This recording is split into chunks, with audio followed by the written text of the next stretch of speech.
I don't know, maybe he'll jump in.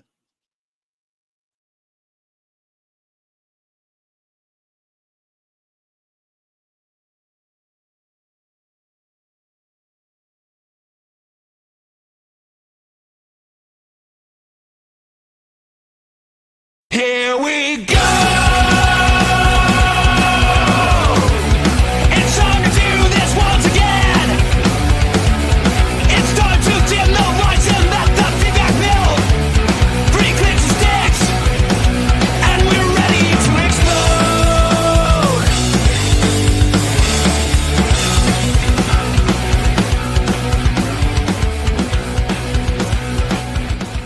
We sing along! This content is for informational and educational purposes only.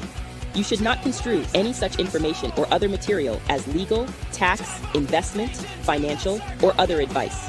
Nothing contained here constitutes a solicitation, recommendation, endorsement, or offer to buy or sell any securities or other financial instruments whatsoever by Draper Gorin Blockchain, aka DGB, the presenter, or other associated parties for the content being provided. Please do your own due diligence and seek proper counsel. Oh, we don't have anybody to boom here. Alon's not here. It is just a few of us friends. You know what? Hold on. Let me add Raj to the stage too.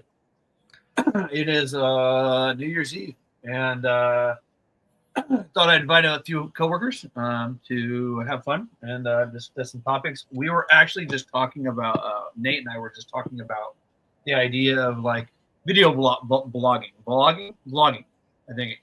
Right, going out there and asking people just about Bitcoin in general, and like be curious on how many people like know what Bitcoin is, know what the price is, know about anything else crypto.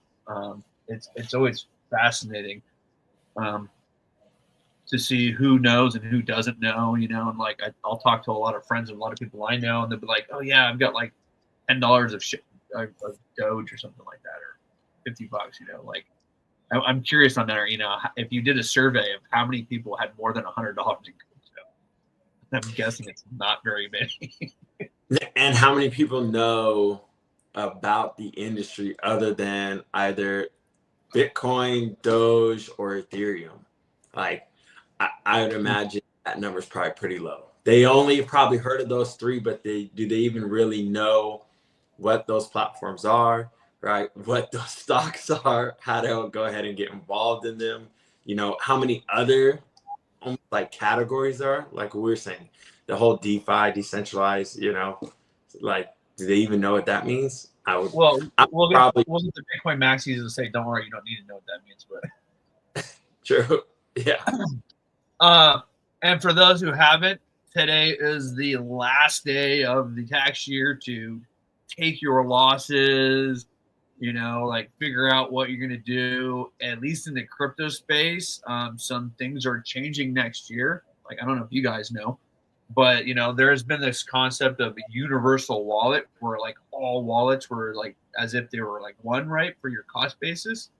And next year, things are changing to like individual wallets. Instead of having a universal wallet for tax purposes, you're going to have to look at each wallet on an individual basis. Which is going to have some tax ramifications, and people are going to have to do their taxes slightly different. So you can't use the basis from another wallet that you, for some ETH that you bought a long time ago, with the basis that you're in the account that you're spending on. So there's going to be a little bit more management there. And then there's some other DeFi regulations that are just recently coming into play that people should probably be aware of what's going on in the space. That's starting to you know, I guess to pass and start applying. I don't know if they all apply next year right away, but it's, you know, there's definitely things out there to be familiar with next year and the changes in the DeFi and crypto space for IRS purposes. But yeah, we were talking about going out and interviewing people, like, you know, because I mean, I wonder how many people actually know that like Bitcoin is at like near 95,000 today. Yeah, I imagine not too many people. They probably hear it in buzzwords or maybe from social media that it's hitting a certain number or a benchmark. But I mean, maybe if they're watching the ticker at the bottom of the screen and they're watching, you know, like some financial show, and it's at the bottom they're paying attention. But yeah, on Squawk Box this morning. Squawk Box,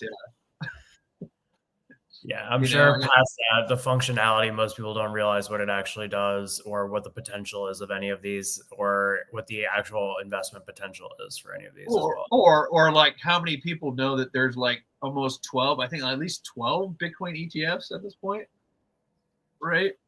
And I think it's right around that number. There might be more, slightly less, but like how many people to realize like they might be able to actually get exposure to those through a Roth IRA? Now, do I want to be buying at 95? It was probably always better to buy like at 60. Of course, there's always a better time to buy, but it doesn't mean it's not still a good time to buy. Yeah, but I mean, it's just still like I have a feeling that most people don't even know it's there, and most people would still tell you it's a scam, which is going to be really interesting over this cycle in the next like 4 to 5 years to see the change in perception from going to, oh, Bitcoin was a complete scam for the last 10 to 12 years to, oh, no, Bitcoin is now an institutional product that they want to sell you. Right. It went from something on the black market to now you can buy it on actual proper exchanges like Fidelity and within ETFs. So I think that's going to play a large role, especially if they start to market this within each of these platforms themselves. Like if Vanguard starts advertising Bitcoin, I think that'll make a huge difference for the reputation. Yeah. Hasn't the biggest buyers of Bitcoin, especially in the last 6 months, been the government too? Don't they have the biggest? I don't think they've been buying anything yet. I don't think the government's been buying anything. They have a stack of Bitcoin. They have, I mean, unless maybe some other, smaller governments have been buying, like El Salvador. But like, I think China already has a stack. United States already has a stack. Most of it was taken from confiscation from various, illegal activity and whatnot. But right. It's I don't know. We'll see. I mean, there's talks of next year, Trump, once Trump's in office, about the Treasury potentially buying it. Now, whether they would just buy it from themselves or just move it over, I don't know how that would work. But there is talks about it. So it's, and it's, how many people who were paying attention to the election, it's fascinating because, a few Republicans might know that Trump was talking about Bitcoin. Only the hardcore Bitcoiners who were watching the Bitcoin conferences knew that Trump was talking about it. People were probably hearing the buzzword crypto coming from Trump's mouth a little bit, but like, there's Democrats who didn't follow Trump at all, who didn't like Trump and are going, what are you talking about? Trump's likes Bitcoin? You're like, yeah, dude. And so like to them, that's brand new news. Yeah, and he came out and had some pretty big stances, I believe, also on central coins and just that entire industry, right? Yeah. So, well, I mean, he's got like a DeFi platform that I think his kids have like spun up, which is interesting by itself. So it's gonna be an interesting year. Ethereum, unfortunately, the space that I dabble in, has not done as well this year. And I'm hoping that's for a good reason, even though I don't feel like there's a lot of activity on base and these other second layers, even though there is a lot of liquidity tied up in second layers right now. I think maybe people are realizing that, hey, I don't have to hold bags of ETH and I only need enough ETH to do my transaction costs. And maybe that's why ETH is not as high right now. But the thing is I do think we see more adoption in a lot of these L2s on Ethereum. I think too many people are playing in meme coins and trying to speculate and lose money over on Solana playing all the meme coins. Well, you bring up a good point. I think it's a little bit like how sports betting has happened and just taken off over the last 5-6 years, right? Yeah. As soon like with Trump going ahead and talking about Bitcoin, taking his stance on that in support of it, it's a little bit like how in sports betting, once the big organizations, the NFL, I think it was the NBA, and then maybe MLB, once they kind of deregulated that sports betting and they allowed fan base to come in, what's the big one? The big sports betting app. DraftKings or FanDuel. Exactly, DraftKings, right? We can't even use it over here in freaking California. But like those types of platforms, as soon as the government went ahead and said, we're now going to allow, or sorry, as soon as the big organizations met with the government and they kind of deregulated that and made it available for everyone else to kind of participate, what happened? It shot up, because they're saying they went from, in the last several years, they're doing, I want to say, like, between $4 billion a year to sports betting industry alone. And that's just within the last 2 to 3 years, that increase. So what I'm saying is it could be the same too, like what you're saying, Rankin, where with Trump and how he's starting to show that support over the last several years, we're starting to see more support gradually from some of these shakers that are in the industry, as well as people that are in the government. And as soon as that kind of adoption reaches a tipping point, as Malcolm Gladwell will say, then I think that's where we go ahead and we start to see a bunch of adoption come in, right? I think the Bitcoin topping 100 was just like tip of the iceberg, right? And then now we're going to start to see, especially in the next coming, maybe not like you were saying, Rankin, is it within the next several months? Maybe. Is it within the next year or two? Probably. I do think on the sports betting side, advertising, the massive spend that they put into it has played a large role in what's made it more mainstream, to say the least, right? Every commercial you're watching now is related to sports betting. You can walk down the street and you see ads everywhere for it. Who has the money for all this? Who has the money? I thought inflation was high and everything. Like, who has the money for all this sports betting? Right? They're paying. They are the biggest ad buyers, like spending the most money the last 2 to 3 years are the sports betting companies. They're the biggest at least from a U.S. standpoint. They're the biggest. Yeah, and if you had Coinbase on every commercial, I imagine it would change the game quite a bit as well, right? You're just putting it in everyone's face, and at that point, you're believing in the legitimacy of it because you're seeing the massive spend behind it. Yep. Well, so I'm gonna bring up something. I'm gonna bring this up, back up what we were talking about earlier. Share screen. Once I figure out how to share a screen. All right. So we were talking earlier today. We were talking about, like, you were talking about like marriages. Diamonds were less diamonds were being sold because of marriages, right?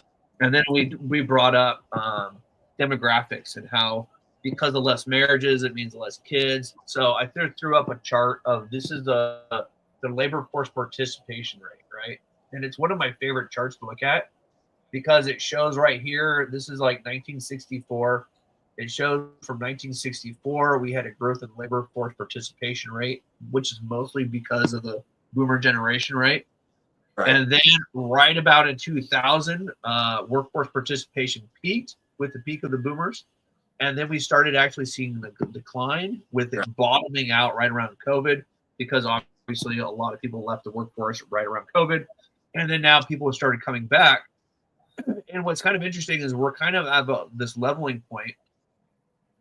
And what's kind of fascinating about that is I think a large portion of boomers that have already left. We're going to probably see some more. But the thing is now we're starting getting the millennials and the Generation Zs, the younger generation, the boomers' children, or my generation's kids are starting to come into the workforce, which I think is going to offset the tailwinds of the remaining boomers that are leaving the workforce. So we're actually going to get this stabilization of almost flat, growth, I think, in the workforce participation. One, because we're not having a whole lot of marriages, right? But the thing is I don't think we're going to see a huge decline, but we're going to see the stabilization, which is actually fairly good. I mean, unfortunately, our economy wants growth. That's what we have. But we're seeing this period where we have stability, right? Unfortunately, that means it's harder to go out and print massive amounts of debt because if you do that, you don't have the growth to offset that debt. I think a large portion of our government spending over the last decade was likely as a result of this decline in workforce participation to offset that decline. And unfortunately, we have to catch up. My hope is over the long term, in order to get out of this, is that wages start to increase. And that's how we get our growth going forward. But unfortunately, I think if you look at housing, I think wages have to increase just because the housing has gone up, Right. I don't know how young people can afford housing today. Quite honestly, like housing has tripled in like in the last decade, almost doubled or tripled. And I don't think wages have doubled or tripled. So No. Well, and did you see recently there was an article that just came out about the credit card debt is the highest it's ever been, right? And if you coincide that, and I don't know who put it out, it might have been Wall Street Journal or Business Insider. Someone just put it out within the last 2 days. And if you think about that in relation to this graph, right, it makes sense because if it's the highest it's ever been, right, and we look at where our climax was in around 2000 and that tipping point, and then we started to go back down on a descending trend, well, of course it's going to be the highest it's ever been, because we're not having the workforce in terms of the amount of people that are working and what also the marriages and people being out there. It's not continuing its same growth rate. And so it makes sense that it actually is showing that there's a plateau or there's descending and then it ends up plateauing out. And I think it's interesting because what we'll probably find too is on credit card debt and debt as a whole it's probably going to be stagnant for a while, probably going to be pretty consistent in the coming years, as like you were saying. Well, Yeah, I mean, people are paying 30% also on their credit card That's debt, crazy. right? That's crazy. How are they ever going to pay that off unless their income increases significantly? Yep. So you need the average wage to go up if you want this to happen, especially in at least the median income to go up. Yeah. Well, absolutely. Yeah. Well, the question is what is that ratio, that payment that you're paying as a ratio to what they're making, right? Are wages going up, or because some people say wages are going up, but I think that's only if you're probably part of a union or something like that. What's interesting is if I can plot this out. I'm trying to see if I can plot this out. Well, they said last year, in accordance to inflation year over year over the last 20 years, you should technically be trying to raise your income by about 10%. I think it's 10% or 5% each year over year as well. If you wanted to stay on the current trend of inflation with the year over year growth and how raise your income by 10% year over year. 5 to 10% of your income. You should rate so if someone makes 10,000, right, they should increase that, or 100,000 is easy. They make 100,000, right? They should go ahead and the next year be trying to make 105 to 110 based on the inflation rate each year if you wanted to stay consistent with it. So if you wanted to grow parallel, or I guess parallel would be this way, then you want to go ahead and have it. I think it's either 5% or 10%. Yeah, but how many people are actually raising their overall income by 10% every year? They're not. No, That's crazy. It's like close to Crazy. 3%. no. So here's one of the things. Here's one of the things I like to do is I'm the red line that we're showing here, right? Is wages, is wage growth. Yeah. So the median wage right now looks like it's close to about 80,000. All right, is the median. And so we're not doing averages, we're doing median. So that's like the middle person in the United States is making, this is household. Okay, this is household, sorry. So if I can look at this, median household income in the United States. So the median household is making 80,000. Now, what's interesting is if you do that over time, this right here is the median household income divided by the M2SL. Which is the M2SL kind of, in my opinion, kind of represents the amount of money that's in the monetary system in the United States, right? It's not the best, but it's an indicator that we can use to represent that. MS, M2 is the money supply, and so if we're taking your wage and dividing it by the total money supply, what you're looking at is what is your annual income as a percentage of the overall money supply. And if we look, since 1984. There's a little peak when it went up in 95, but more or less it's been falling, right? So your percentage of the overall money supply is shrinking and is less and less. And so it's, that's where we really feel inflation. And so I like to point that out. No, stay on this graph because this is great. I think that also shows why the value of our dollar has decreased. Like earlier this year, Absolutely. right?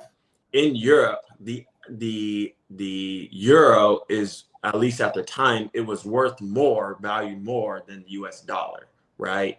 Now it hasn't traditionally been the case. Normally, we're the strongest or one of the strongest, currencies out there. But I think it's interesting when you're showing that graph from 94, we see that descending trend going down, and so then it brings up these other areas, especially in economics, of why something value of it is lower than what it used to be. I'm gonna nerd out here and throw some more charts. Okay. We do not have a lack of charts here. No, we do not. We do not. Never have a lack of charts. That is one thing you have always on hand is Rincon will always have the charts ready to go. All right, so I just drew this line up. We're going to change the color here. Let's do just orange. All right, so this is your housing, Okay. right? And then this is adjusting for the median that median household income. Okay. Right? So what's interesting is what this is showing. This is taking your housing price, dividing it by the median income, right? And if you look at it, I mean, look, compared to 2006, like housing is still more affordable. Actually, or is that less affordable? Less affordable. It's less affordable. Yeah. No, that's better. No, I mean, it's more affordable than it was in 2006. Wait. I thought the orange line is the housing. Okay, this is housing. Look, Okay. so this is housing. Orange line is housing. Right. The green line is adjusted for the median income. Okay. Right. So even though housing is more expensive, when we readjust it for the median household income, Right. it's actually cheaper than 2006. Oh. Makes sense? What were interest rates on average in 2006? That's a good point. That's a good point, right? And that's where we need to add that in. So let's go look at, and I bet you that would be the difference, right? Is the interest rate. Right. Interest. I don't know if they have a United States interest rate, but this is federal. This is not going to be housing, but this might at least give us an idea. Right. Um, You should also be able to pull up what's it called, the mortgage-backed security rate, right? Or yeah, even the treasury yield as well. The 10-year treasury yield might be a good indicator as well. let's go mortgage-backed security. You think? Yeah. Mortgage. 30-year fixed, right here. 30-year fixed rate. Yep. Yeah. Let's do that. There we go. Let's get rid of that one because we got too much stuff on here. Okay, so look right here. Yep. We're pretty close. That red line, we are pretty close right now to where we were at here. So, I mean, what's interesting by this is that means we're still cheaper, even though housing prices are higher. We're still relatively cheaper, and this is at least I'm looking at the Sacramento area, right? But I Okay. know Do you think inventory plays a factor as well? We might have more inventory now compared to 2006 with more construction that's happened over the last, let's say, 4 years. I think we have more inventory in 2006. maybe. I mean, you always well, you have more inventory. That's a good question. I'd have to look at the housing market. The inventory. But I mean, the thing is I think this is a really speculative time. I mean, I think the ability to get more loans was more available. I think then, people were doing stated income, they were doing interest only. There's all sorts of things that were going on.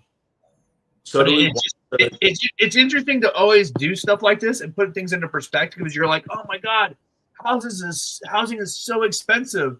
But then when you go back and you readjust for median incomes, the average median, the median income, you're like, wow, it's actually not super expensive comparison to 2006. Now, granted, 2006, obviously had its repercussions because we saw what happened, by shortly thereafter, 6 years later, at 2012. that we just had this crash, right? And I mean, we're already seeing, as rates jumped up, look at this right here. You can see this correction in the housing price as the rates jumped up, right? Right. So, and this is one of the reasons, one of the arguments where I don't think rates drop too much more. I mean, they say they're going to, but I think that we stay in this range just to keep housing in this level. Otherwise, we start getting back into these levels again. Yeah. And then we have the same problems because look at where the purple line still is on that graph, right? So if we start to increase it again, then we start getting into, back to the levels of 2006, 2007. And yet, if we don't allow enough time for the purple graph is median income, right? Yeah. Well, no, it's the purple line is housing divided by hold on. That's median. No, median. Yeah, median household income divided by the M2SL. Okay. Right. Yeah. Right. So as that's decreasing, we need to allow for some stability there versus allowing it to, trend back up where it's going to. Okay, so that brings up another chart that is really interesting. And I'll see if I can bring this over. Is this right here?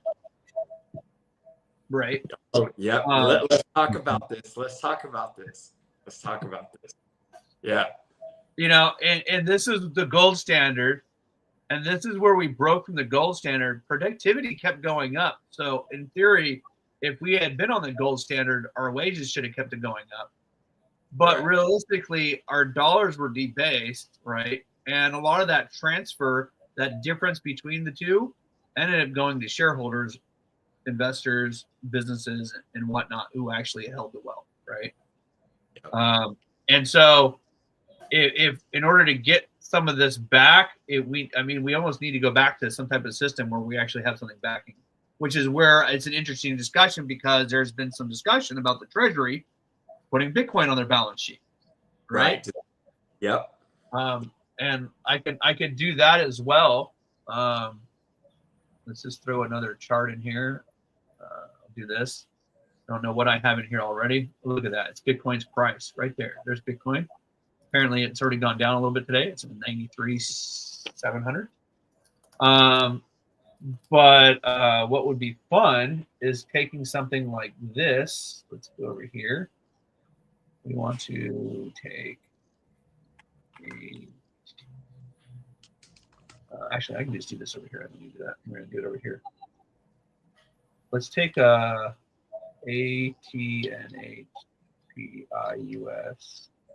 This is for Sacramento. Okay. And then let's do it divided by BTC. I know people are going to say that's not fair. But this is another fun one.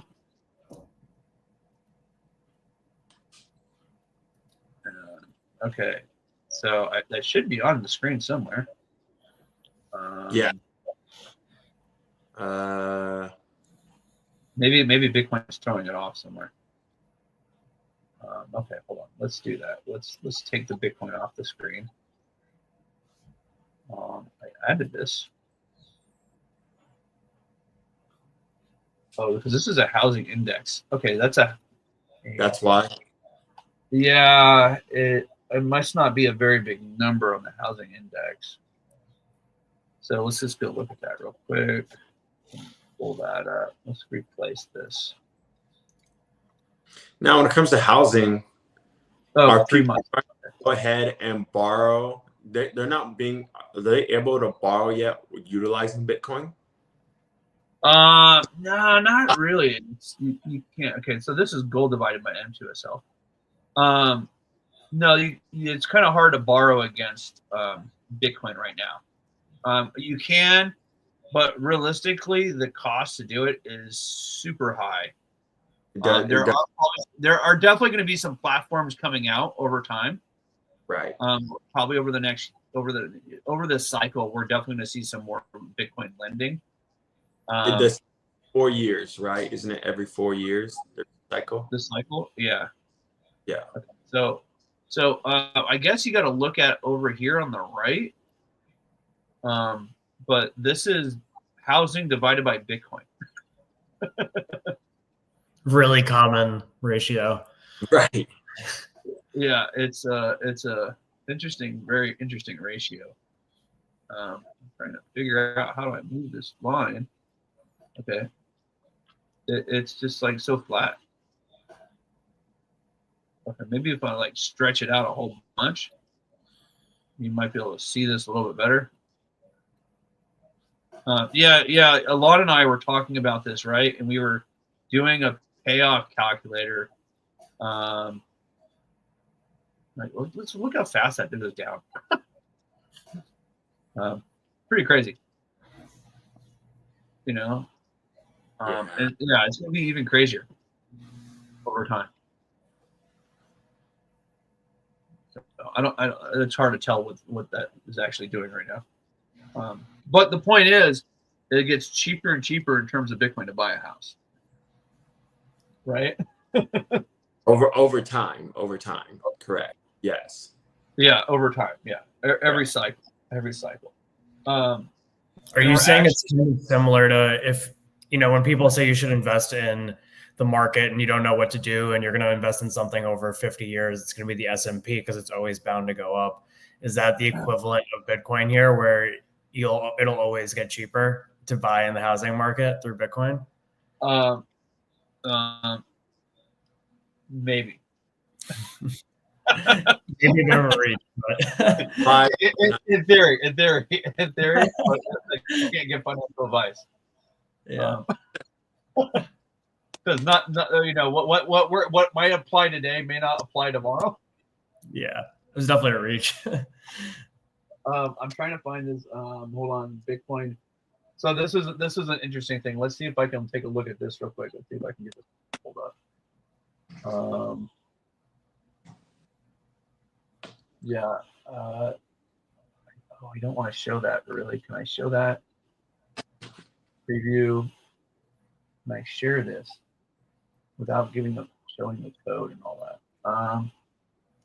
How much of the windows does this show? It shows quite a bit. Yeah. Well, so we were doing this test. Circle real quick.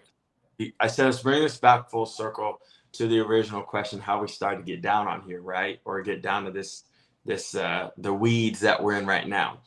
What here was how much does the average person in the US actually know about Bitcoin, right? And actually know about all the intricacies of how the economies of scale have an effect in everything that's going on, right? So I think it's important to kind of touch on it from, okay, like we just went over the wages, right? We just went over how the housing market has an effect in here, but also how Bitcoin has a correlation with our growth over time and also what's to come, right? So I think there's conflicting things, but they're all data to give us an answer and a reason behind why these things are happening, right? Over the last several years, it's fascinating to see the trend of Bitcoin go up and up and up, especially since when it started, right? But the average person might go, oh, this is just brand new over the last 2 years. But really, it's not. Like if you look at the wage gap and you look at housing, it actually makes sense, right? As you're just showing the gold, it makes sense. Like there's reasons behind why these graphs show these trends, whereas like the wage might be going down in correlation to some of this, but also you see the investment in Bitcoin and some of these other, not just stocks, but these more like categories, right? Or we're seeing this effect. And so I think it's just going to continue, like you're saying, it's going to continue to grow, but at the same time, we're going to find some stability here, especially from an economic side with more adoption on the Bitcoin, with Ethereum, with platforms like I can see more people adopting platforms like Coinbase, right? Because they're now learning about how am I going to invest in these platforms. But at the same time, we're going to see a little bit more stability, like what you're talking about, Rank and Raj, where you have the boomers leaving, but here come the millennials and kind of Gen Z, Gen X coming into the workforce, whereas not as many as we saw with the boomers, but it's going to balance it out a little bit. And so I think to bring us back kind of full circle to why we're talking about these weeds is there's a reason behind why these trends are showing in the data. So I just wanted to touch on that real quick before we went into more details with everything. Let's see. This will be. I know I do way too many charts. Now, what is it right here you're showing? Yeah. Needs to maintain support. Okay, I think I was looking at some other charts. Let me take this one off. I thought this is gold. Let me take some of these off of here real quick. Okay. So this chart right here should be SPY. So we see that SPY is like really high right now, right? People are always talking about SPY's at a high. But the other thing that's interesting is if you go like the SPY, you divide it by the M2SL again. This is one of the ones I like to do. New price chart. Let's get rid of that one. If we go do that, what's interesting is we can look at. Hold on, let me just delete some of these. Okay. If we look at it right here, it's still relatively high, but if you compare it to the .com boom, right, like adjusted for the money supply, we still haven't even reached that level yet. We haven't reached those levels, even though it's higher. And so it's think of like the way I like to think about it is the M2SL. You almost have to look at the total money supply that's in the system. Well, right? what's the M2SL for those that don't understand what it is? The money supply. It's There the you go. M2SL. So here, let's bring up a definition of M2SL. Right, the M2. What is the M2 money supply? Okay. Definition. Good old Fred. I love Definition. Fred. Okay. The M2 is a measure of the money supply that includes the M1, small denominations, time deposits, and retail money market mutual funds shares. Right. So the M2 is a broad measure of the money supply that includes assets that are not exclusively cash but are still highly liquid. It often refers to as the near money. Right. So your money markets, the cash in the bank, deposits, checking accounts, cash, anything that's basically liquid cash. This essentially is the M2, right? So that's like the total money kind of in the system type of thing. And so the thing is the way I look at it is, okay, so if this is the money that's available to go out and buy assets, right? What proportion is everything of that money supply? Right? Because its value is derived from attention, and that attention comes from the capital that's available to go out and buy it. Right? That's kind of how I see it. And so I look at it like that, and you look at it and go, well, look, out of the capital that was available to buy at the time period, like stocks were really high at the time, right? Comparison to the available capital that's out in the market right now, stocks, even though the prices of stocks are way higher than they were in 2000, of the total supply of capital that's out there, it's actually smaller than it was. Smaller as a ratio, right? It's all about ratios. People look about buying assets, right? And one of the things I like to look at is, well, what percentage of the total supply can you own? Right. And it's like they look at two assets and go, wow, this asset's way more expensive than this asset. Well, question about it. What is more expensive if you were to buy 1% of both assets? If you were to have 1% exposure of a stock with 1 million shares versus a stock with 1 billion shares, what's going to be more expensive? Right. And looking in terms of that, because when you're buying something, you're buying a percentage of the ownership. And so it's also understanding, it's all about understanding percentages, right? And looking at things in terms of percentages instead of looking at numbers. Like market cap. Like, who cares about a market cap?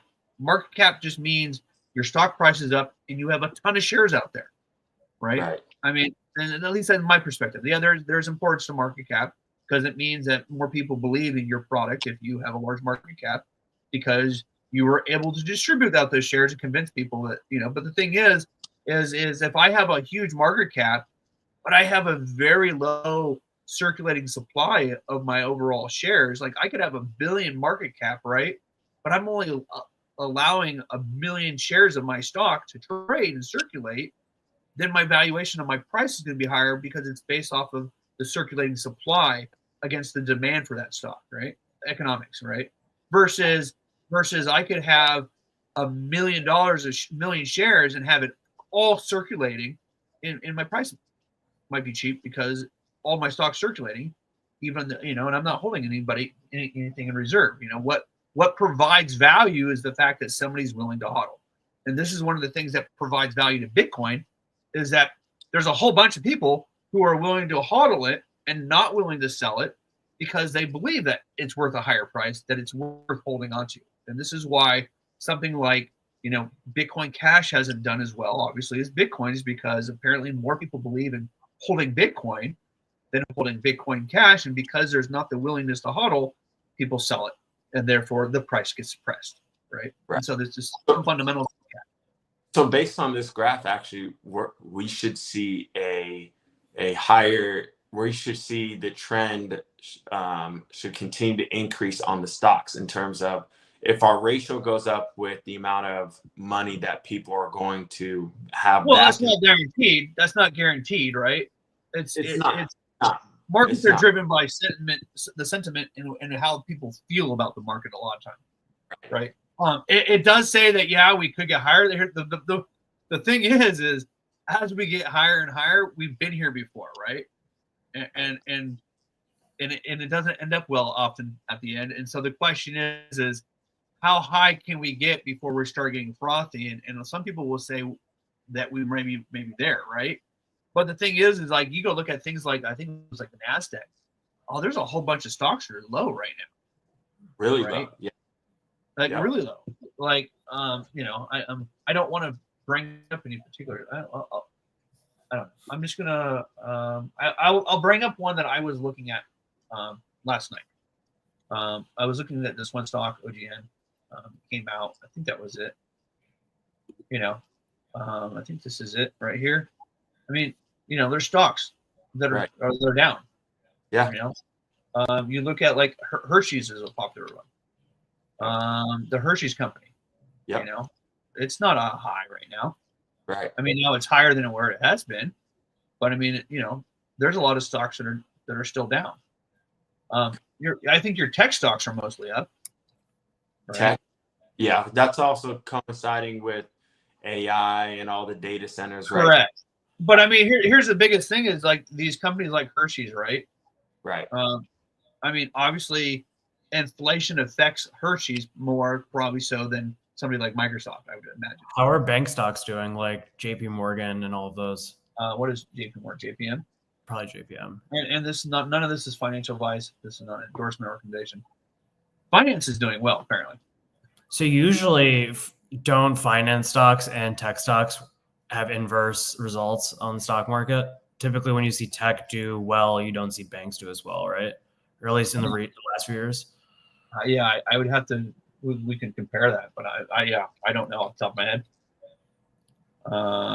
We'll just overlay, I guess, the same as, I mean, that was probably a bad idea just because they're not too dark. Okay, so let's do a new price chart. I mean, no, they look like, I mean, it's trending. I mean, there might be some, but I mean, yeah. I think a lot of the market moves together, right? Yeah. Let's look at this real quick. Let's look like NASDAQ. But I mean, I'm just NASDAQ. That's maybe more of a micro trend than it is a overall market trend. Okay, here's the NASDAQ. I was hearing this is. That doesn't look that bad though. Okay, let's remove JPM. Okay, I got too many things on here. Yeah, I was gonna say, which color is NASDAQ? I think this color is here, but here we're in a 3-month pattern, so let's go look at the 1 day. That's not that big of a decline though, so I don't know. Yeah. The trend seems pretty consistent throughout. So ranking for, because how we started before we started the show. We were talking about, Well, like look at some of these companies though. Like, so this is this is the Dow company, chemical company, right? They hit really bad during COVID. They rebounded, but like still, they're relatively low. Yeah. So, but I mean, these are companies that probably have, they probably took on a whole bunch of costs during COVID. They probably have increased debts. Inflation is probably impacting them. But the thing is like when people go, oh my God, the stock market's up. And then you go and look at stuff like this, you're like, but there's so many industrial companies that are so far down, right? Like that's not, a bull market. That means a lot of our bullish market is mostly just in tech. It's not in these other industrials. Yeah, they're heavily weighting some of these indexes, right? Well, so here's the biggest thing with AI, because everybody's talking AI right now, right? Is look what the computers did to every industry out there, right? Computers optimized and made everybody more efficient. And this is the greatest impact that I think that people don't realize that's coming up in this next decade is how is AI going to impact these companies like Dow, where you might be utilizing, now some of them are probably already utilizing AI in their fabrication in their plants, but the increase of AI used in the workplace for automation of office tasks, for you name it. Every one of these companies that are out there that are utilizing AI to some magnitude are going to benefit from an increase in productivity. Yeah. And that's going to be bullish in the long run, which I think the market right now isn't, recognized. Well, this is my perspective. Some of these industries that have been, they're not outdated, but they may not be on the front lines of adopting, utilizing tech, right? But the industrial community, right, or that industry, plus all the ag industry. I think agriculture, we get that a lot, especially because you have kind of the changing of different weather patterns, that type of stuff that's been going on between the East Coast, West Coast, West. Name it ag stock. Let's look on ag stock. Is it Archer? No, ADM. Archer Daniel Midlands. Okay. Yeah. Ag stock. I mean, look at that. Right. I mean, they're still up relative to, their 2018. Yeah. But I mean, look at this from 2020. Here was COVID. They shot up. This was when we were in a market hype, right? This is a bubble, if anything, of stocks. I think was in 22. But I mean, we come back down. Yeah. I mean, like compared to where we were at, it's fascinating, and it's just like, who's the sellers right now? I mean, is it boomers liquidating the portfolios because they're afraid they're going into retirement? Is it people leaving traditional markets and going towards Bitcoin? Like, I'm curious on this point, and like who the sellers are, right? And this is not a financial show at all. We're not talking finance. That's a great point. Who are the sellers right now? And right. Also incorporate Bitcoin into this. Who are the buyers mostly in Bitcoin, right? What are the demographics here that are selling the most right now and then also buying the most? Yeah. And so, I mean, how much do you think institutional investors are playing a role as well? Or, larger corporations that are buying stock, right? So they could be moving the market themselves quite a bit. That's now, full disclosure, I actually do own most of these companies. There's some small portion of each of these companies. Full disclosure. But I mean, these are things that I look at. I mean, I think I bought some of them down here, and I'm done well on some of these companies. But like, I just look at it, and it's, it's to me, it's fascinating. Just to watch this stuff, because they're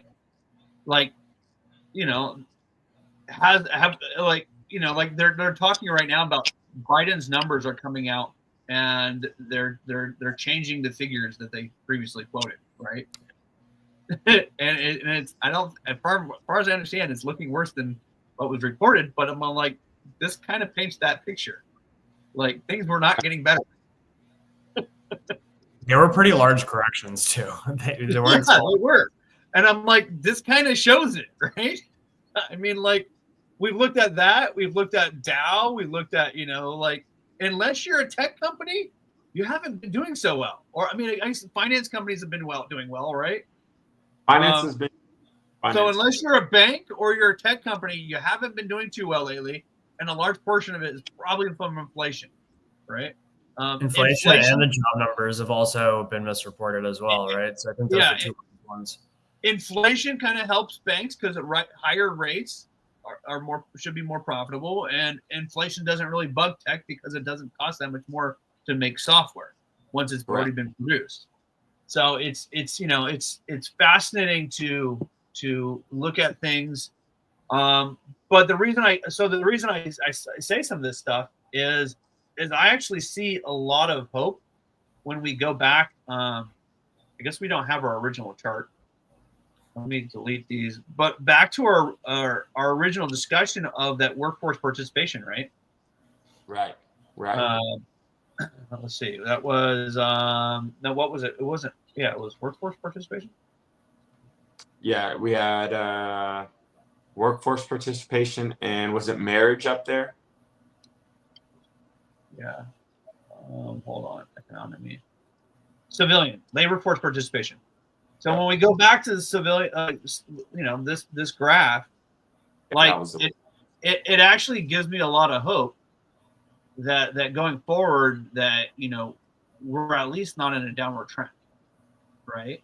Because not only that, but there's more and more policies coming out right now where larger companies or any companies, I think I don't know the exact number, so you don't quote me on the number, but companies of a certain size are starting to be required to have 401ks.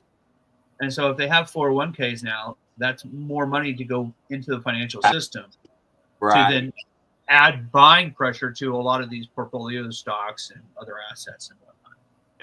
So I don't know. It's fascinating. It's interesting times going forward.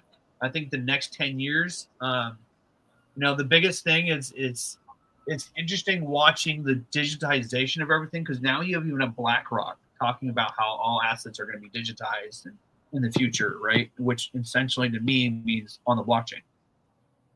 Right. And I just, I kind of joke about it because I see us moving into this surveillance economy with blockchain, which has its good and bads. And I think we're seeing this adoption at USDC. It was funny. I tweeted out last night, gas GUI on Ethereum was really high last night, right? And I was like, wait, it's like Monday night. It's late at night. There shouldn't be really high gas fees at like 10 o'clock, 11 o'clock, 12 o'clock at night, right? And it was like at 27. So I started going and looking through the meme pool. And what was fascinating is the UK is now prohibiting Tether, USDT, all right, because they didn't comply with the MiCA laws in fully disclosing their books and stuff like that. And so what was fascinating is I was going through the meme pool, and there was all these transactions of like $100 to $200 being sent over to like one of the Coinbase wallets. So like I have a feeling that people were moving all their Tether that they could late at night on the last day of the year, or next to the last day of the year, because of this requirement that Tether is no longer to be used in the UK. So it was kind of fast. Well. Any other charts you guys want to look at while we're on here?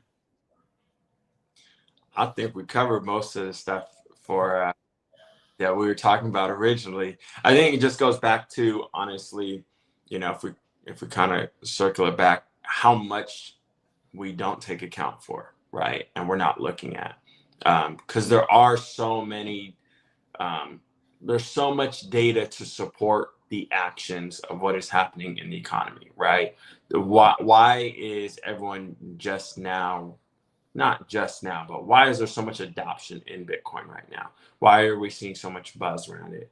Well, if you go back to when it started compared to where it is now, some of the charts that we're showing, it shows why people would be looking for other ways and other stocks out there, other ways to make money, right? So my whole thing goes to like, there's reasons to back up every single one of these data points and why some of these actions and these things are taking place. And I think that's why also we're seeing a shift with the the Bitcoin. We're seeing the shift with why gold is coming back into the picture over the last 3 years, right? Not to say that gold ever was really out.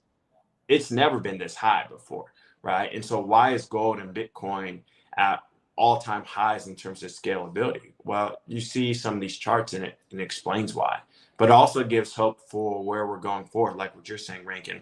We're going to see that stability coming forward the next several years here, and I think it's going to be interesting to see, like over the next 5 to 10 years, what really happens here. Yeah. So yeah, and in recap, I think this year's been pretty cool. I think with DGB, we're going to continue to see the space grow in the blockchain space. I mean, the cool thing is we get to be part of the mortgage industry. So I always like to look at it, like housing isn't as expensive as we think, which is good because that means it's good for the mortgage business as well, right? It means also that we'll continue to see, housing starts and construction projects. I don't know about you guys. Well, so you have family up this direction, right? Have you guys have you seen all the houses that are being built on the south side of 50? Yes. In Folsom. Yes, Folsom, El Dorado Hills has been building crazy. Yeah, there's a ton. Yeah. So I do look forward. I was looking at I'm going to be really curious on California, right? Because I was looking at a chart that was showing the average age. I think it was the average age of those who own houses in California. And what was amazing is California was like the highest or the oldest age. I think the average person was 40s to 50. And it was an interesting chart where the rest of the country has, homeowners at a lower age than California. And I imagine that has to do something with the affordability, or right. It comes back to median income again, but median income by age. So if we're making less let's say at 30 years old, making less proportionately to the average home cost, that could be the biggest difference, right? As opposed to somewhere like Arkansas, where it's still very affordable and the housing prices haven't shifted as much. Yeah, well, yeah. I would be curious over time to see how that changes as boomers age out and property rotates over, right? Yeah. We also have it where a lot of you have these trends where there's new developments time and time again where you don't see as many people moving into homes that have been there for 40, 50, 60 years. Only now a little bit do you see it, but then it comes with all the remodels and everything like that. But if you go to like Pennsylvania, some of these older areas, these homes, like they're traditional style homes, they're not the biggest of homes at all, but at the same time, they're way more affordable, right? You have a lot more people that are in their 20s or 30s that are buying homes at a much earlier rate than they are in kind of California. Even a little bit, you're starting to see it in Arizona. Arizona has had the housing boom the last about 10 years.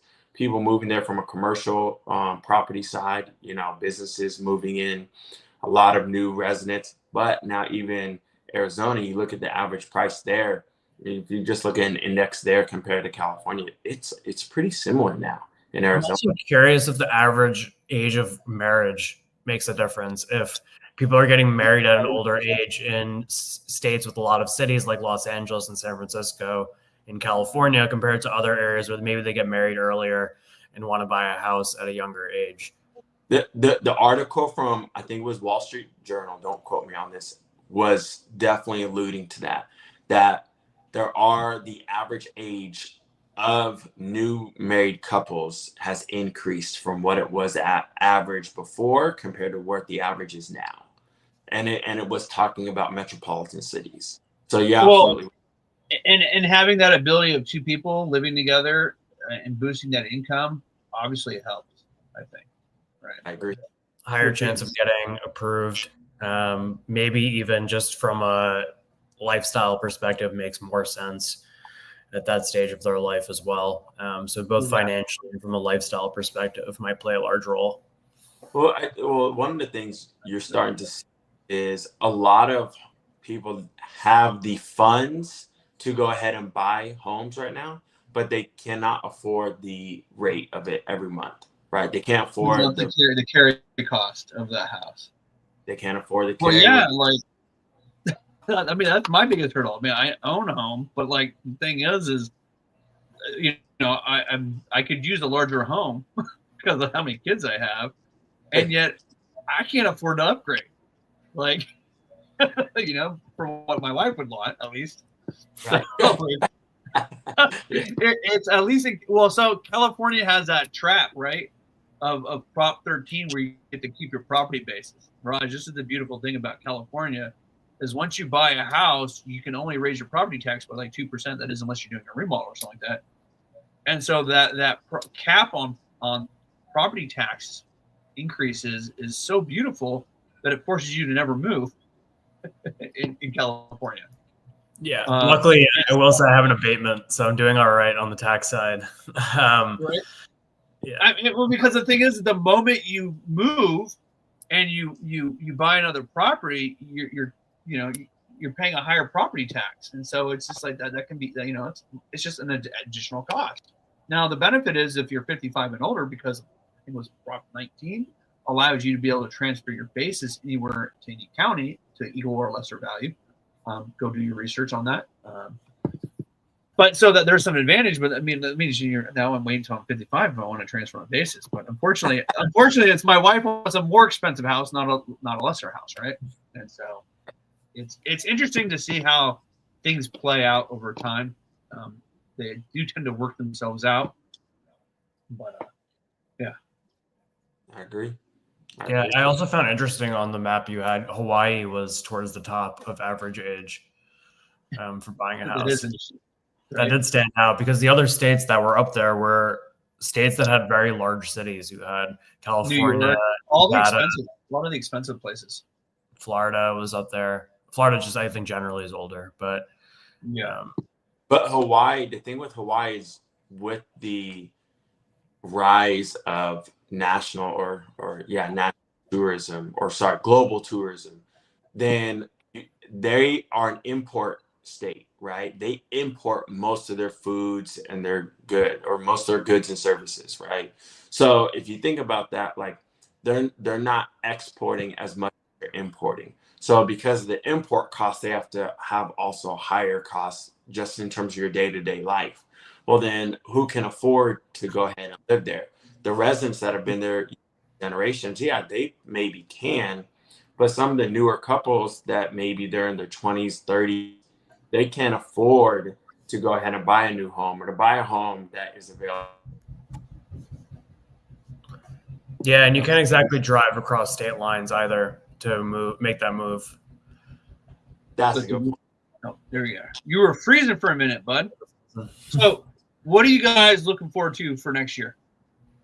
Go ahead, Raj.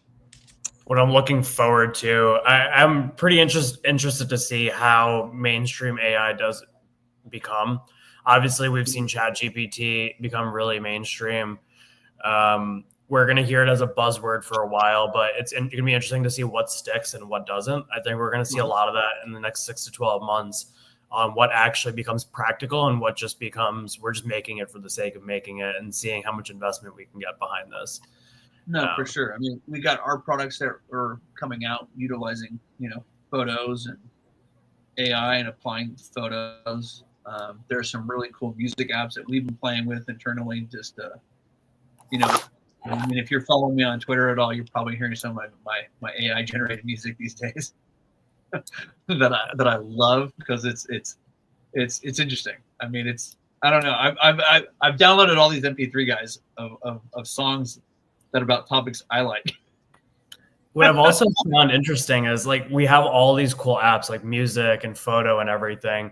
And it seems like there's a new technology coming out every day or a new model. Right. And typically when you have these large corporations like Apple, Microsoft, right, they're eventually just going to buy up some of these products and they're going to, or make it themselves. But it seems like they're actually having trouble keeping up with what's coming out today, right? Right. It's there is one thing that I'm curious on though, is I don't know if you've noticed this, but there is a point where utilizing AI so much that you tend to see redundancy or similar output or get consistent. You know, whether it's like a voice in a song or the style of music, you like it's you have to, you know, there has to be something to create some variation in that, in what you're in the outputs that you're receiving. Otherwise, you start getting a lot of redundancy, I think. I noticed that on the music side as well. Some of them are starting to sound just about the same or have the same tune to it, regardless of what genre you move into. Right? Yeah, that's kind of what I've been noticing myself too. So I think there's a learning curve, right? I think that's part of the problem. yeah. Or it's not a problem. I think it's just a time delay. It's just a learning curve, right? Like Okay. But so that brings up a point with AI and learning curves, right? Is it reiterating and just strengthening? It's like, you ever seen a rut of a bike tire in the mud, right? Yes. And how it gets deeper and deeper and deeper as more and more bikes start riding through it. I'm wondering if that's what's going to end up happening with AI. The AI, through training and algorithms, is actually just going to create these deeper and deeper ruts in the road. You know, with its knowledge base and the way it does things, right? To the point where it becomes an old dog and it's hard to reteach it because it's so ingrained with what it's learned in its data model. Versus being a dynamic data model. And I mean, that maybe that's one of those things as why it's better to not have a memory, because when we do have memory and we're persistent memory, we get ingrained into how we believe, right? So it's just reinforcing bad habits, essentially. It's like, exactly. I'm sure Nate is playing baseball. It's like if you keep taking a bad swing and you keep practicing a bad swing, you're now just going to have that ingrained in you, and it's not going to get any better. And so I'm curious to see where that happens with AI, and all of a sudden we go, "Oh, damn, we did this wrong." Yeah. I think one of the things that's interesting is I think people are going to start figuring out where they can implement AI into their industry and their companies, right? I think right now, go ahead and learn about AI right now. They want to figure out what they can do with it. And I think the implementation from an industry or from multiple industries is going to be kind of the interesting thing coming up here over the next year. Is we're going to start to see different industries that they're probably going to cut costs down on utilizing AI. They're going to probably figure out how to go ahead and make their systems and processes more efficient, right? Mm-hmm. So maybe they don't cut costs down, but they become more profitable, or they become more efficient at what they do, you know, or at their output by using it. And so I think that's one of the interesting things that we'll probably start to hear from an industry side over the next year. Or analyzing data. I mean, it's interesting because we're seeing AI driven, or we're seeing in the blockchain space, we're seeing like AI chatbots, right? Yeah. Which is kind of funny because you're getting AI chatbots that are now discussing meme coins and weird things, which is just like crazy. But I do think we're going to see, you know, I mean, there's a thing called Aladdin out there, as far as I know, that's by BlackRock, you've been utilizing AI for a long time for trading. And I think that we are going to see AI tools facilitate trading. Hopefully it's not, you know, proprietary information, and hopefully becomes more public, so that way the public can benefit from some of the tool sets that are out there. I think we're going to see a lot of adoption of AI over the next decade, at least, and hopefully we're a large portion of that, at least through investment. And if you are building the next latest AI product, then please come pitch us your product and come tell us about it. We would love to hear more about it, and because we do like early stage ventures at DGB, and so yeah, I'm excited to that future and where we're going. It's been an interesting year this last year, and we're only moving forward. So people. Yeah, and I feel like a lot of the AI stuff really took off in the second half of the year. Right. So we still haven't seen a full year of this level of craze around it. Well, I feel like we're still working out some of the hiccups and bugs, right? Like AI coding is like 80% there. And it's going to be the other 20% that's just going to make it amazing and like revolutionary, right? To the point where you need to build an app, and all of a sudden you just tell AI what you want to build, and all of a sudden now it's built. Right? Yeah. I don't know. It's interesting talking to a son who's been learning a lot of AI and, getting ready to graduate. And I mean, like a lot of the tools he's using AI in a lot of his programming now, which makes a programmer even more useful if they have the tools. But at what point does the tool, replace you? Yeah, it's also pretty interesting going into the workforce at this time with what AI is potentially replacing. You don't know what you're going to have in 5 years in a job market. So that's interesting and maybe nerve-wracking, but like right now, like we are providing a tool. I mean, is it out for launch yet? We talk about it. What's what? We're launching a tool that's AI driven, right? And it's basically geared towards helping people with careers, right? Like giving guidance and doing some other stuff. So I mean, I'm sure there's other tools out there like that, but I mean, it's just the periphery of information and guidance that's out there. And I mean, it's amazing because I still don't think a lot of people know about ChatGPT or know about these other AI tools like the ones we're building that it actually can just help them in the day to day. Yeah. I mean, there was someone even last week, and they do a lot of, I think they're a therapist, something like that. But what they do is every morning they tell ChatGPT to read what their schedule was the day before. Yeah. And read it out loud. And then it will give its notes via voice. They'll do it on their phone via voice, right? They'll give its notes and say, hey, for this person, add notes. For this client, add these notes. And then it'll say, okay, now put it into a Google Doc and give it to me where I can download this for yesterday's notes on timeline for that I'm their therapist for. So then that way, when another client or when that same client comes back in 2 or 3 weeks or in a month, he goes, hey, read me the notes on this client, and it'll read it to him. And he does this every morning. That's his normal, like whatever you call it, journaling time, planning time. That's what he does. And ChatGPT reads it to him almost like an assistant or secretary will or chief of staff, right? And so even something simple like that, like we're not even understanding everything to its full capability, right? Yeah.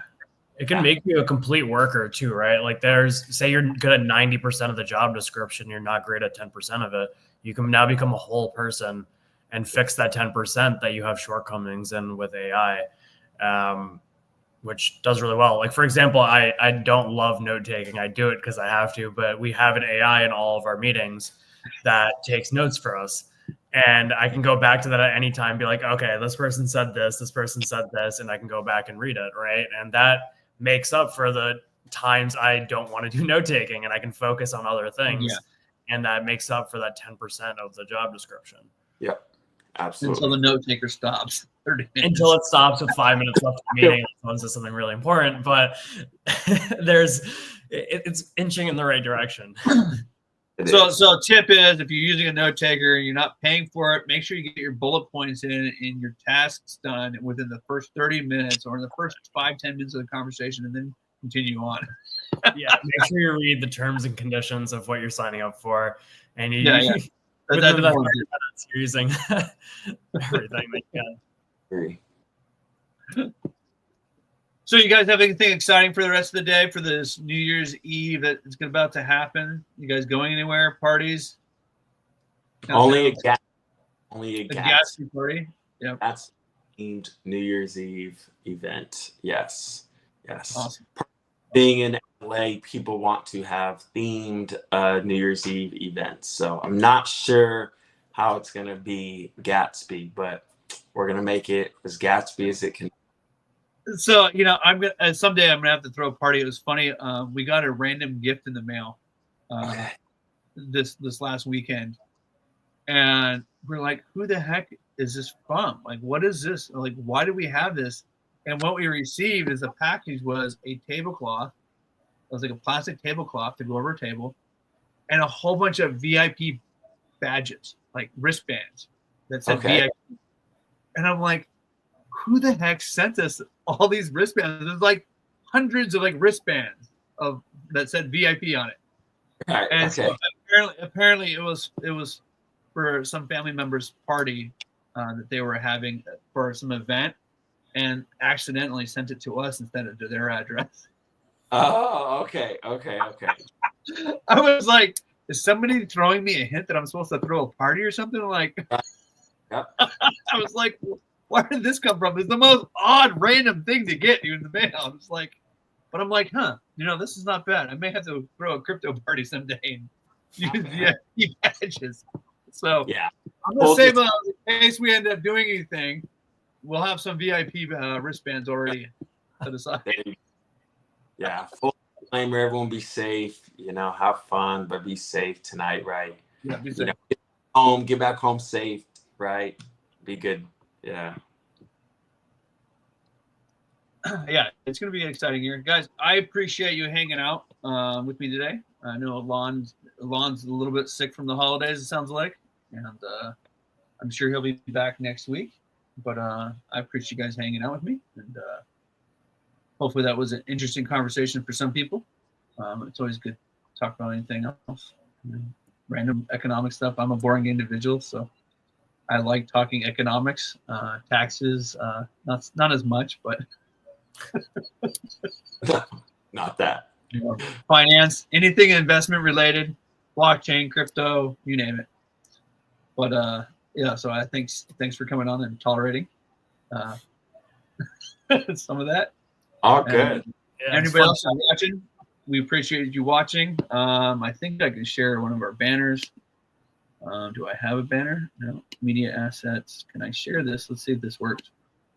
Come check us out at dgb.vc. We're actually hoping to redo our website in the next month. So hopefully we'll have something updated for you soon. If you want to watch some of our previous shows, take a look at them. And thanks for coming out and watching today. And we'll see y'all later.